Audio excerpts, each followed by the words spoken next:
بسم اللہ الرحمن الرحیم۔ حضرت سعد رضی اللہ عنہ سے روایت ہے کہ رسول اللہ صلی اللہ علیہ وآلہ وسلم بنو معاویہ کی مسجد کے پاس سے گزرے تو آپ اس میں تشریف لے گئے۔ آپ نے وہاں 2 رکعتیں پڑھیں اور ہم نے بھی آپ کے ساتھ 2 رکعتیں پڑھیں۔ آپ صلی اللہ علیہ وآلہ وسلم نے اپنے رب سے طویل دعا کی اور جب اس سے فارغ ہوئے تو فرمایا، میں نے اپنے رب سے 3 چیزیں مانگی تھیں، اس نے مجھے 2 عطا فرما دیں اور 1 سے مجھے روک دیا۔ میں نے اپنے رب سے سوال کیا تھا کہ وہ میری امت کو قحط کے ساتھ ہلاک نہ کرے، اس نے یہ چیز مجھے عطا فرما دی۔ میں نے اس سے یہ سوال کیا کہ وہ میری امت کو غرق کے ذریعے ہلاک نہ کرے، تو اس نے یہ بھی مجھے عطا کر دی۔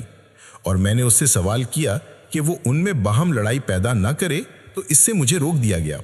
مشکات المصابی حدیث نمبر 5751۔ حضرت عطا بن یسار رضی اللہ عنہ بیان کرتے ہیں، میں نے عبداللہ بن عمرو بن عاص رضی اللہ عنہ سے ملاقات کی۔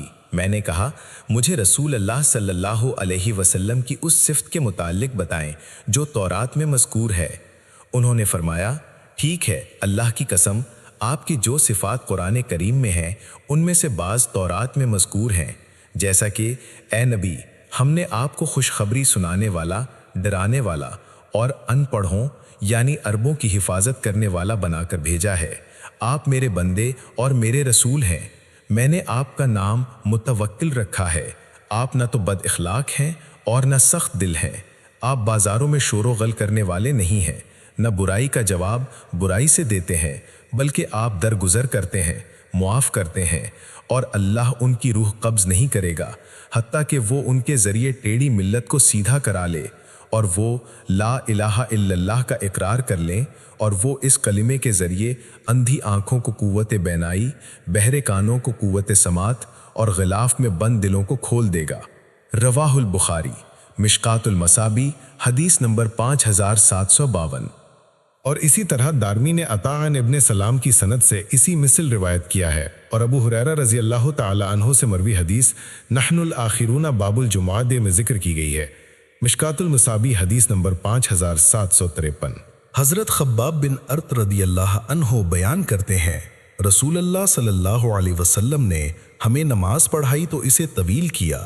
صحابہ نے عرض کیا، اللہ کے رسول، آپ نے ہمیں نماز پڑھائی جبکہ آپ نے ایسی نماز پہلے کبھی نہیں پڑھائی تھی۔ آپ صلی اللہ علیہ وسلم نے فرمایا، ٹھیک ہے، یہ امید اور خوف والی نماز ہے۔ میں نے اس میں اللہ تعالیٰ سے 3 چیزوں کی درخواست کی، اس نے مجھے 2 عطا فرما دیں اور 1 سے روک دیا۔ میں نے اس سے درخواست کی کہ وہ قحط کے ذریعے میری امت کو ہلاک نہیں کرے گا، اس نے اسے شرف قبولیت بخشا۔ میں نے اس سے درخواست کی کہ وہ ان کے علاوہ کسی اور دشمن کو ان پر مسلط نہیں کرے گا، اس نے یہ بھی پوری فرما دی۔ اور میں نے اس سے یہ بھی درخواست کی کہ ان کی آپس میں لڑائی خانہ جنگی نہ ہو، تو اس نے اس سے مجھے روک دیا۔ مشکات المصابی حدیث نمبر 5754۔ حضرت ابو ہریرہ رضی اللہ عنہ بیان کرتے ہیں، صحابہ کرام نے عرض کیا، اللہ کے رسول، آپ نبوت کے منصب سے کب نوازے گئے؟ آپ صلی اللہ علیہ وسلم نے فرمایا، جب آدم علیہ السلام روح اور جسم کے مابین تھے۔ مشکات المصابی حدیث نمبر 5758۔ حضرت ارباز بن ساریہ رضی اللہ عنہ رسول اللہ صلی اللہ علیہ وسلم سے روایت کرتے ہیں کہ آپ صلی اللہ علیہ وسلم نے فرمایا، میں تو اس وقت سے اللہ تعالیٰ کے ہاں خاتم النبیین لکھا ہوا ہوں جب آدم علیہ السلام ابھی ڈھانچے کی حالت میں مٹی کی صورت میں پڑے ہوئے تھے، اور میں ابھی اپنے معاملے یعنی نبوت کے بارے میں تمہیں بتاتا ہوں۔ میں ابراہیم علیہ السلام کی دعا، عیسیٰ علیہ السلام کی بشارت اور اپنی والدہ کا وہ خواب ہوں جو انہوں نے میری پیدائش کے قریب دیکھا تھا کہ ان کے لیے ایک نور ظاہر ہوا جس سے شام کے محلات ان کے سامنے روشن ہو گئے۔ مشکات المصابیح حدیث نمبر 5759۔ اور امام احمد نے اسے ابو امامہ رضی اللہ سے سأخبرکم سے لے کر آخر حدیث تک روایت کیا ہے۔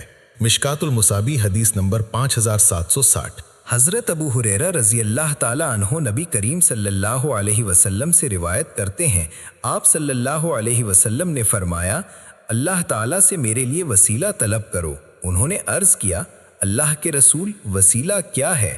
آپ صلی اللہ علیہ وسلم نے فرمایا جنت میں ایک اعلیٰ درجہ ہے، وہ صرف ایک ہی آدمی کو نصیب ہوگا اور میں امید کرتا ہوں کہ وہ میں ہی ہوں گا۔ مشکات المصابیح حدیث نمبر 5767۔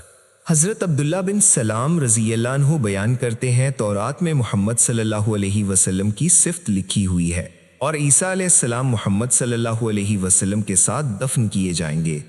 ابو مودود راوی نے بیان کیا عائشہ رضی اللہ عنہا کے گھر میں ایک قبر کی جگہ باقی ہے۔ مشکات الوصابیح حدیث نمبر 5772۔ حضرت ابن عباس رضی اللہ عنہ بیان کرتے ہیں اللہ تعالیٰ نے محمد صلی اللہ علیہ وسلم کو تمام انبیاء علیہم السلام اور آسمان والوں پر فضیلت عطا فرمائی ہے۔ انہوں نے کہا ابو عباس اللہ تعالیٰ نے آپ کو آسمان والوں پر کس چیز سے فضیلت عطا فرمائی ہے؟ انہوں نے فرمایا اللہ تعالیٰ نے آسمان والوں سے فرمایا ان میں سے جس نے کہا کہ میں اللہ تعالیٰ کے سوا معبود ہوں تو ہم اسے جہنم کی سزا دیں گے، ہم اسی طرح ظالموں کو سزا دیتے ہیں۔ اور اللہ تعالیٰ نے محمد صلی اللہ علیہ وسلم سے فرمایا ہم نے آپ کو فتح مبین عطا فرمائی تاکہ اللہ آپ کے تمام گناہ معاف فرما دے۔ انہوں نے کہا آپ صلی اللہ علیہ وسلم کی دوسرے انبیاء پر کون سی فضیلت ہے؟ انہوں نے کہا اللہ تعالیٰ نے فرمایا ہم نے ہر رسول کو اس کی قوم کی زبان کے ساتھ مبعوث فرمایا تاکہ وہ انہیں وضاحت کر سکے۔ اللہ تعالیٰ جسے چاہتا ہے گمراہ کر دیتا ہے، جبکہ اللہ تعالیٰ نے محمد صلی اللہ علیہ وسلم سے فرمایا ہم نے آپ کو تمام انسانوں کی طرف مبعوث فرمایا۔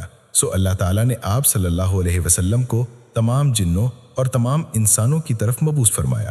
مشکات المصابیح حدیث نمبر 5773۔